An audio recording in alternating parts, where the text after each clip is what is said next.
सूर्यवंश की वीरता का परिचय हुआ राजा शक्तिसेन, अथवा और दूं? आप महावीर हैं, आप मुझे क्षमा कर दीजिए। मैं आपकी शरण में आया हूं। शरणागत को अभय दान देना सूर्यवंश की रीति है। राजा शक्तिसेन, उठिए, अपनी नगरी जाइए और जाकर अश्वमेध के अश्व को मुक्त कीजिए।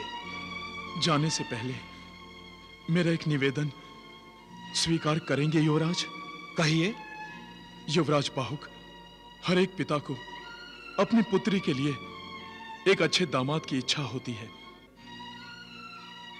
मेरी पुत्री सुंदर है, आप महावीर हैं, पराक्रमी हैं। यदि आप मेरी पुत्री को अपनी पत्नी के रूप में स्वीकार कर लें तो मैं सचमुच समझूंगा कि आपने मुझे क्षमा कर दिया। ओम ब्राह्मणानाम अधिपतये स्वाहा। ओम सृष्टिकारकाणाम अधिपतये स्वाहा। महाराज का यह यज्ञ अवश्य सफल होगा। महाराज वृक धर्मात्मा है। अयोध्या का यह राज्य उन्होंने धरोहर के रूप में संभाला है। उनका यह अश्वमेध यज्ञ सफल होगा ही होगा। कभी नहीं।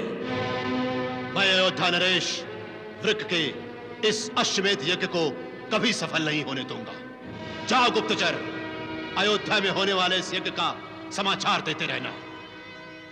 जो आज्ञा महाराज।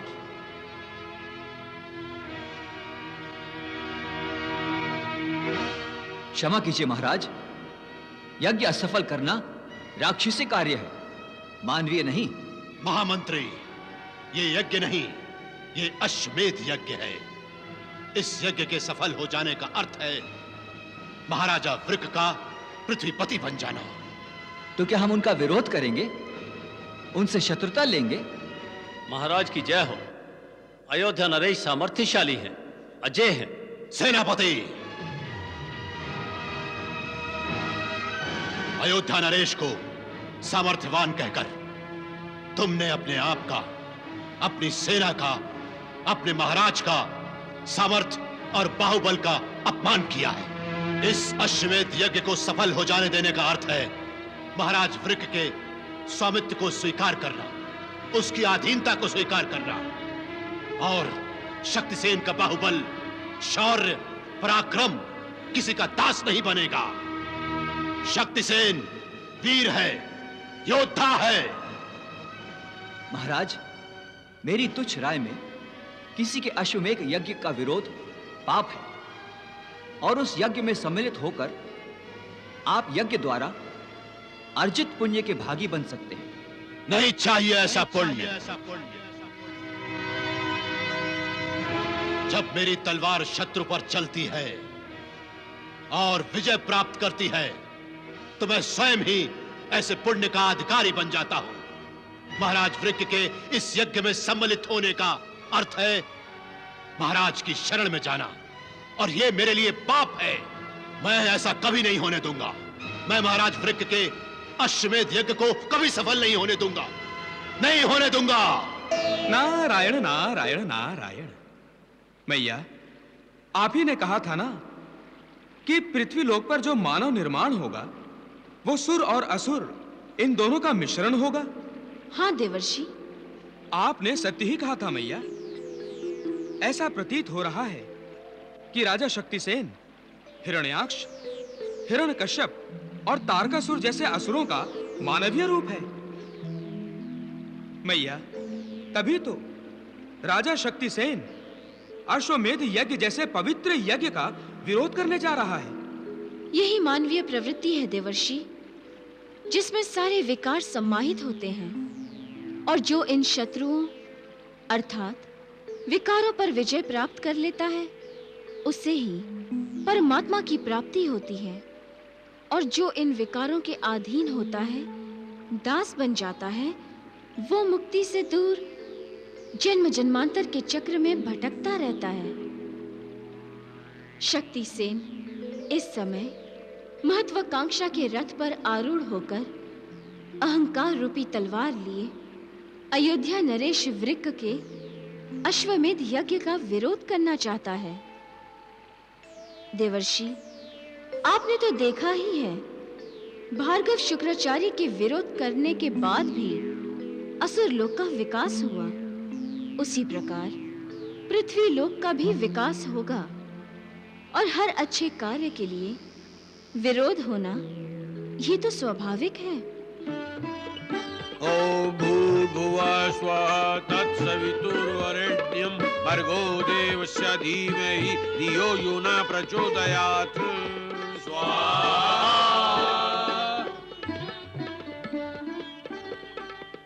आइए राजन, अब अश्व की पूजा करें। जो आज्ञा गुरुदेव। आइए राजन।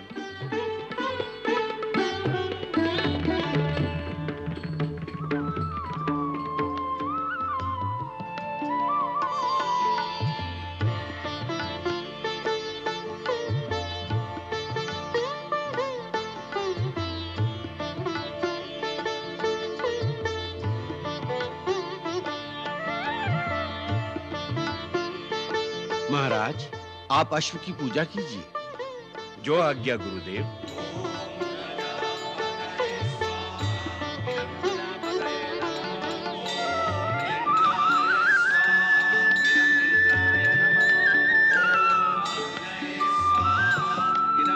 युवराज बाहुक, युवराज्ञी नंदिनी, आप भी पूजा कीजिए। जो आज्ञा गुरुदेव।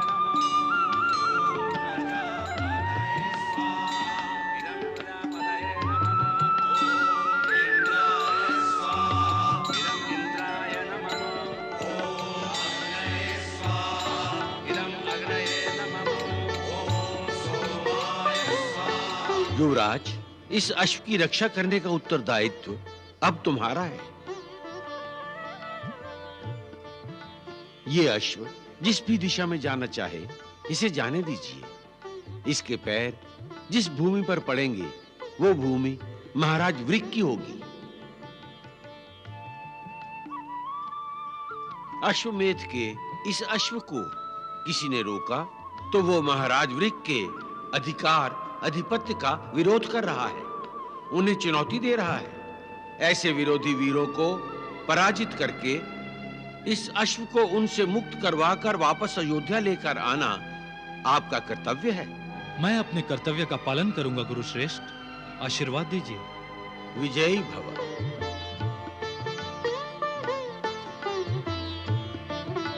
आशीर्वाद दीजिए पिताश्री।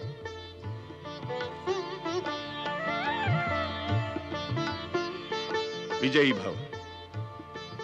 आशीर्वाद दीजिए माताश्री। यशस्वी भव। विजयी भव।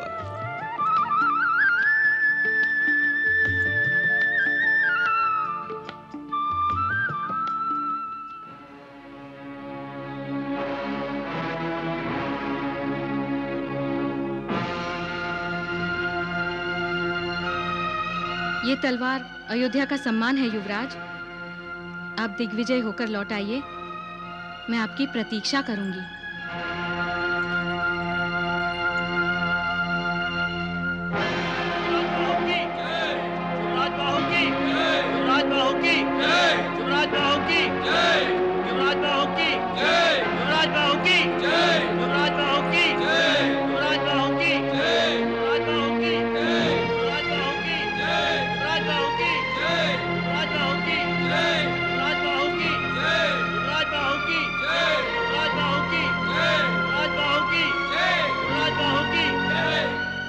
नारायण नारायण नारायण।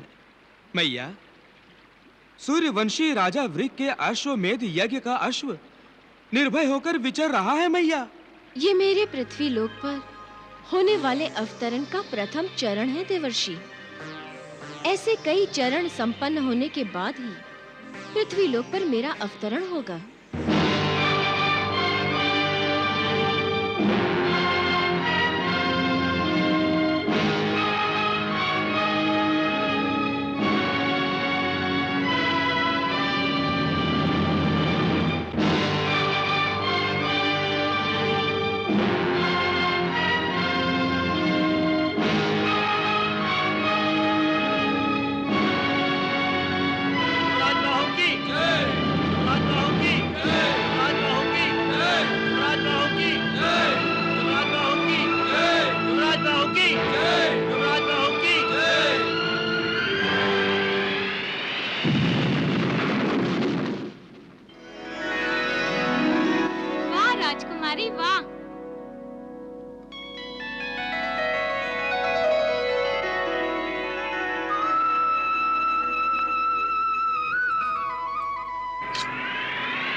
ये तो सूर्यवंशी पताका है।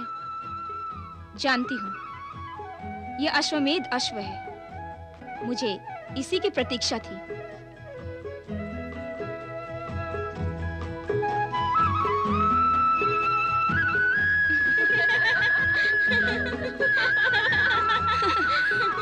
वो देखो, आए लड़की, वो अश्व हमें वापस कर दो। ये अश्व अश्वमेध का है, हमें लौटा दो।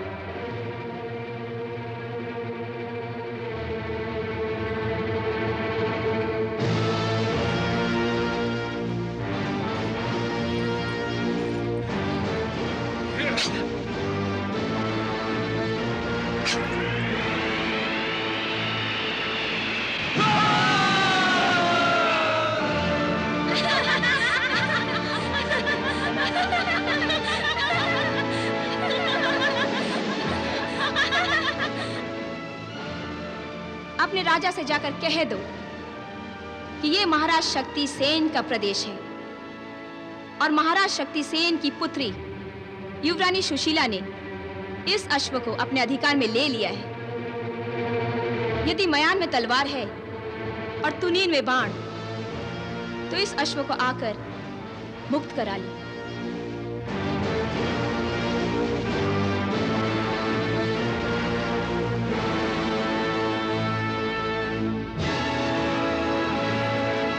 पुत्री, तुमने महाराज शक्तिसेन का गौरव बढ़ा दिया है। तुम जैसी पुत्री यदि प्रत्येक राजा को होगी तो कोई भी राजा एक दूसरे पर आक्रमण करने के लिए सोचेगा भी नहीं। प्रणाम महाराज। प्रणाम युवराज्ञी। क्या समाचार लाए हो प्रतिहारी? मैं बताती हूँ पिताश्री। अयोध्या का दूत अयोध्या के अश्वमेध के अश्व का संदेश लेकर आया है ना? जी हाँ युवराज्ञी। राजा शक्तिसेन को अयोध्या नरेश महाराज वृक के दूत का प्रणाम। राजन, अयोध्या नरेश ने अश्वमेध यज्ञ का शुभारंभ किया है। यह तो आप जानते ही हैं। अश्वमेध यज्ञ का अश्व दिग्विजय करता हुआ, सूर्य वंश की विजय पताका फहराता हुआ आपके राज्य की सीमा में आ पहुंचा। संभवतः अज्ञानवश अथवा कौतूहलवश अथवा क्रीड़ा समझकर आपकी पुत्री राजकुमारी सुशीला ने उसे अपने अधिकार में कर लिया है। अश्वमेध यज्ञ के अश्व को अधिकार में लेने का तात्पर्य आप जानते हैं। आपकी सुयोग्य कन्या नहीं जानती। युवराज बाहुक, जिन पर अश्व की सुरक्षा का दायित्व है, उन्होंने आपको इस दूत के माध्यम से संदेश भेजा है। आप अश्वमेध यज्ञ और इस अश्व की महत्ता समझते हुए स्वयं इसे युवराज को लौटा दीजिए और अयोध्या नरेश महाराज वृक के आधिपत्य को स्वीकार कर लीजिए। हो गया संदेश पूरा। युवराज बाहुक और महाराज वृक ने यह भी संदेश देने को कहा होगा कि यदि मैं अश्व को मुक्त ना करूं तो, यदि मैं तुम्हारे महाराज वृक का आधिपत्य स्वीकार ना करूं तो क्या होगा? युद्ध। तो सुनो दूत, जाकर अपने महाराज से कहो कि हमारी पुत्री ने क्रीड़ा में अश्व को नहीं पकड़ा है, उसने अश्व पर अपना अधिकार कर लिया है। तुम्हारे महाराज को चुनौती देने के लिए उनके अश्वमेध यज्ञ के अश्व ने हमारे राज्य की सीमा का उल्लंघन किया है। अब उसे लौटाया नहीं जाएगा। एक बार फिर सोच लीजिए राजन। दूत, तुम्हारा कार्य संदेश देना और संदेश ले जाना है, परामर्श देना नहीं। तो आप युद्ध करेंगे? हाँ हम युद्ध करेंगे। हाँ हम युद्ध करेंगे। हाँ हम युद्ध करेंगे।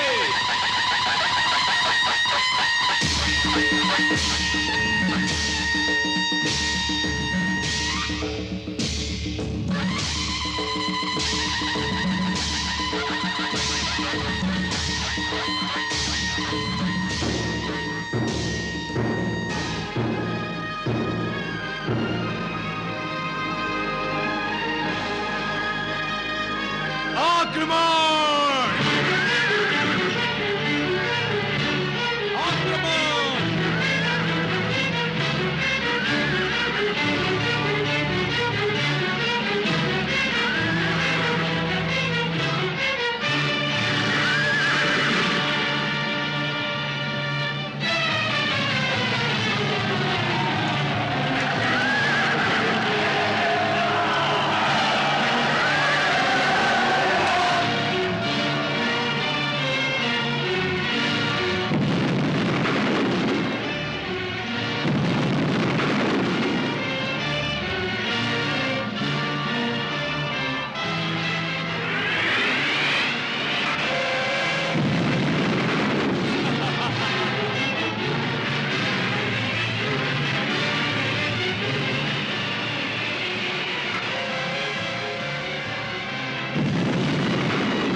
सोचकर अश्वमेध यज्ञ कर रहे हैं महाराज वृक? पृथ्वीपति बन जाएंगे? इतना घमंड! घमंड नहीं राजा शक्तिसेन, इसे अपनी शक्ति पर विश्वास कहते हैं, और यह विश्वास हर विजय के साथ दृढ़ होता आया है। इसलिए अभी भी समय है, अयोध्या का आधिपत्य स्वीकार कर लो। युवराज बाहुक, अभी तक जो तुम विजय प्राप्त करते रहे हो वो सहज थी, बिना टकराव के थी, इसलिए तुम अपने आप को पराक्रमी समझ रहे हो। मेरे तीर जब तुम्हारे शरीर को छलनी कर देंगे तो। राजा शक्तिसेन, पृथ्वी लोक के किसी भी योद्धा के बाणों में इतनी शक्ति नहीं कि वो बाहुक के विश्वास कवच का भेदन कर सके। केवल अश्वमेध यज्ञ का अश्व विश्वास का प्रतीक नहीं होता। वो अश्व विश्वास का प्रतीक नहीं, यज्ञ करने वाले राजा की प्रभुता का प्रतीक होता है, और आप यदि इस प्रभुता को स्वीकार नहीं करते तो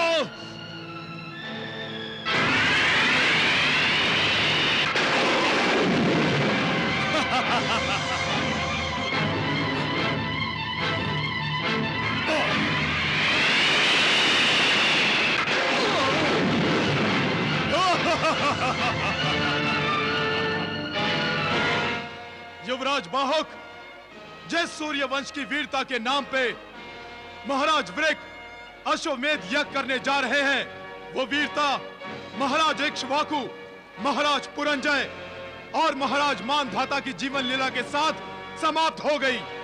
अब युद्ध करना तुम्हारे बस की बात नहीं। युद्ध के नाम पर अपनी खोखली शक्ति का प्रदर्शन मत करो, अपनी हंसी मत उड़ाओ। सावधान! मैं आपको अब सूर्यवंश की वीरता का परिचय देने जा रहा हूं।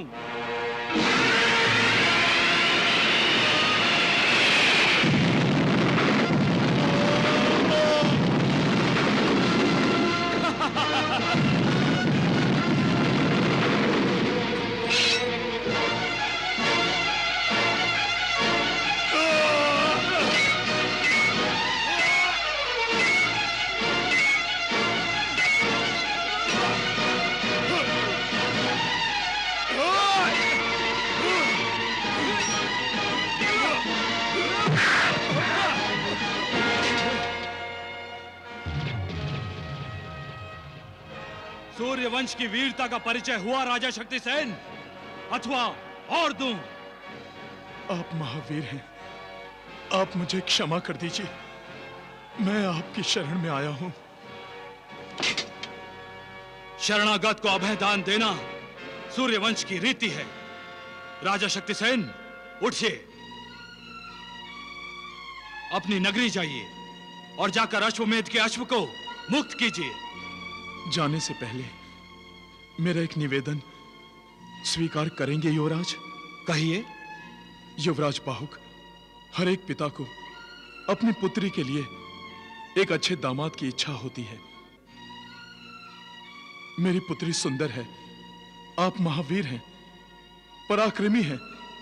यदि आप मेरी पुत्री को अपनी पत्नी के रूप में स्वीकार कर लें तो मैं सचमुच समझूंगा कि आपने मुझे क्षमा कर दिया। आप अयोध्या के युवराज हैं, होने वाले राजा हैं।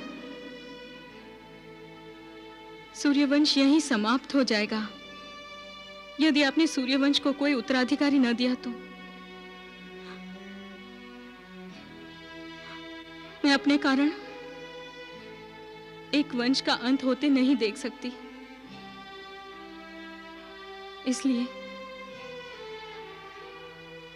मेरी भावनाओं का ध्यान रखते हुए आप दूसरा विवाह कर लीजिए, अन्यथा अपने अंतिम श्वास तक मैं स्वयं को अपराधी मानती रहूंगी। मुझे स्वीकार है राजा शक्तिसेन।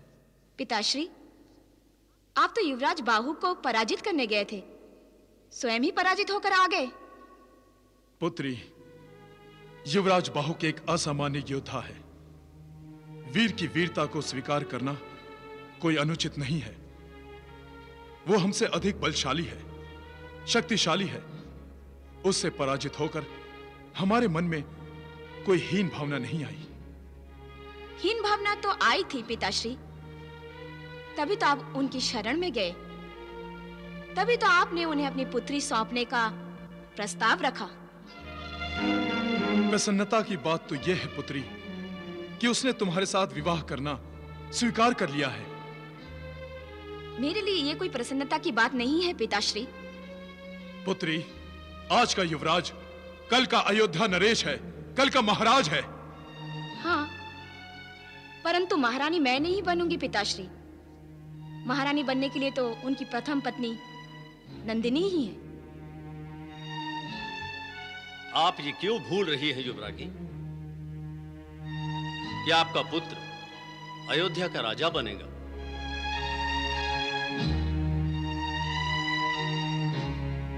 आप कहना क्या चाहते हैं महामंत्री?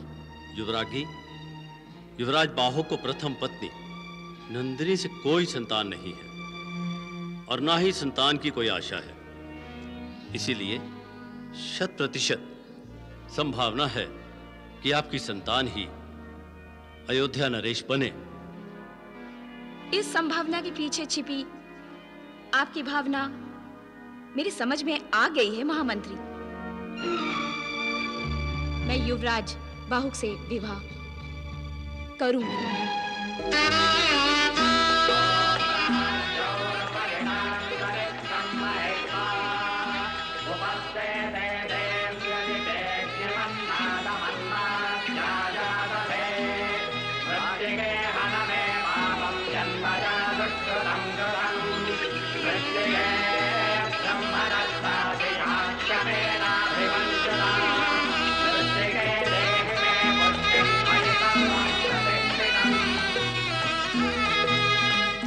आयुष्मान भव।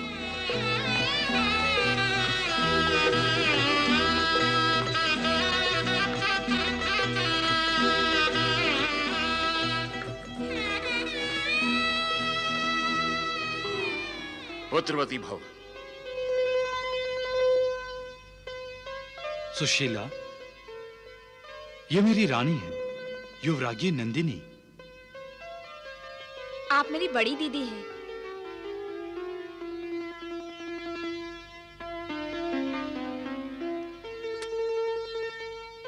सुशीला, तुम सुंदर हो, तन से भी और मन से भी। सूर्यवंश को अब तक अपना उत्तराधिकारी नहीं मिला। मेरा आशीर्वाद है, तुम एक परम प्रतापी सूर्यवंशी पुत्र को जन्म दो।